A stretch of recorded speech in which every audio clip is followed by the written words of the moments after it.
Hi everyone, I'm Rachel Miles Shiachich, and I thought I'd share a little life story about how life has changed the way I think and behave over time.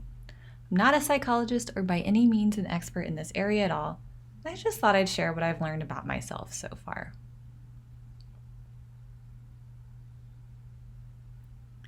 Your brain is separated into two halves. There's a theory that says you are more dominant on one side of the brain, and that impacts the way you interact with the world.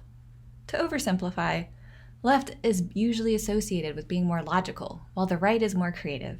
And I've always thought of myself as right brain dominant. Until several months ago, when during a normal conversation, my husband accused me of being left brain. Or at least that's what it felt like. And before you get mad at me, I don't think that being left brain is bad. It's just not me. Or so I thought.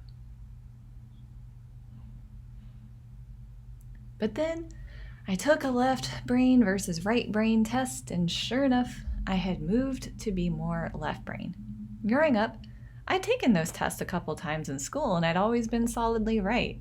And looking back on my childhood, all those right brain bullets applied to me.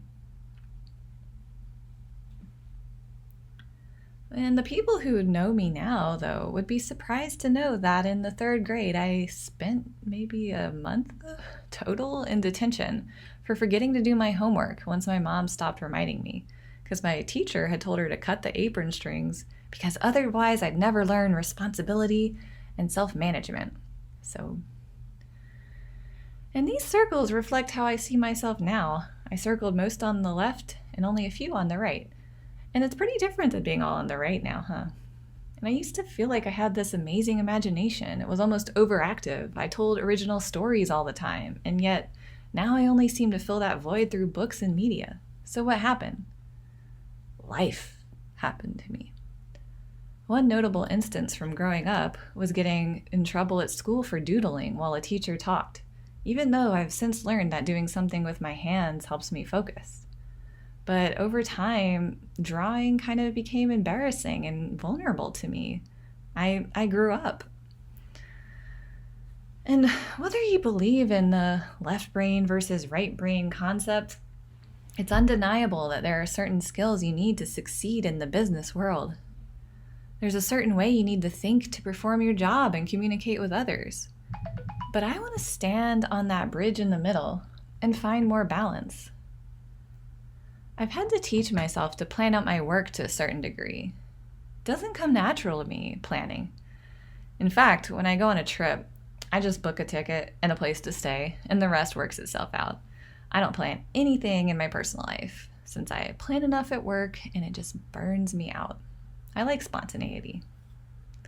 But to succeed as a researcher, I have to take in a lot of data and make sense out of it. It's a bottom-up approach where you look at small pieces to make a whole. There are some exceptions where you can look at the big picture. That's usually after looking at different parts of the picture in excruciating detail. And none of this is a bad thing. I love researching, but I also want to reclaim my creativity.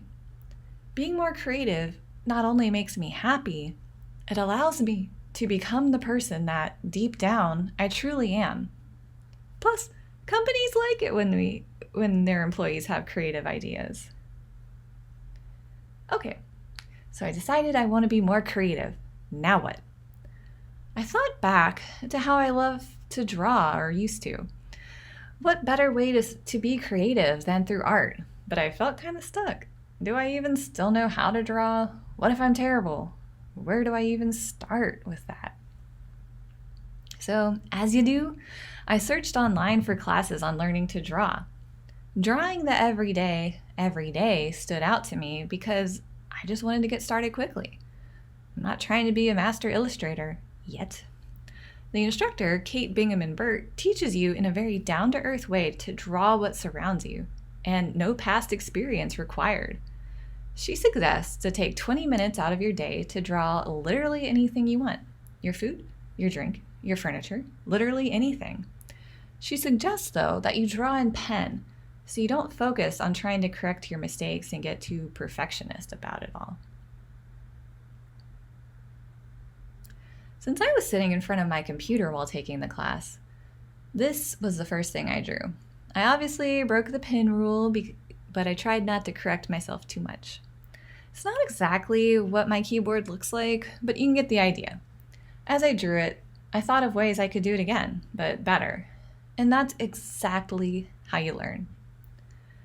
And here's an example from a few weeks later where I drew some of my travel-related artifacts. Now these drawings are incredibly simple, and they don't have to match reality. I learned from the class that I took how to take what I drew and add some color in Photoshop. So that's what I did. And the colors don't match reality, but I had fun thinking outside the box a bit. Am I great at drawing? No.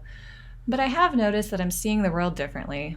I see the beauty in things more and think about how I could draw it. I feel like there are more possibilities now.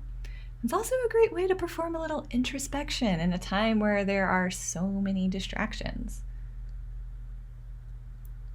So if you decide to start drawing, here are some ideas. You can draw literally anything you like. The instructor, Kate, got into drawing as a way to document her purchases and manage her debt. She literally drew receipts of all of her purchases. Another example could be drawing what you eat. The more you draw, the more it can come together in a cool looking collage like which those drawings were by Kate, the instructor. And I've taken the first few steps towards change, realization, and action. Realized and recognized that I had unwillingly repressed parts of myself. I've taken action in the best way I know to nurture that side of myself that has been repressed. And the rest will just come with time. And as I said at the start, I'm not an expert in human psychology.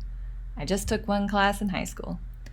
I do know that it's vitally important to learn to know yourself and take care of yourself. And this was just a story about how I learned something about myself and how I'm trying to address that realization. Thank you.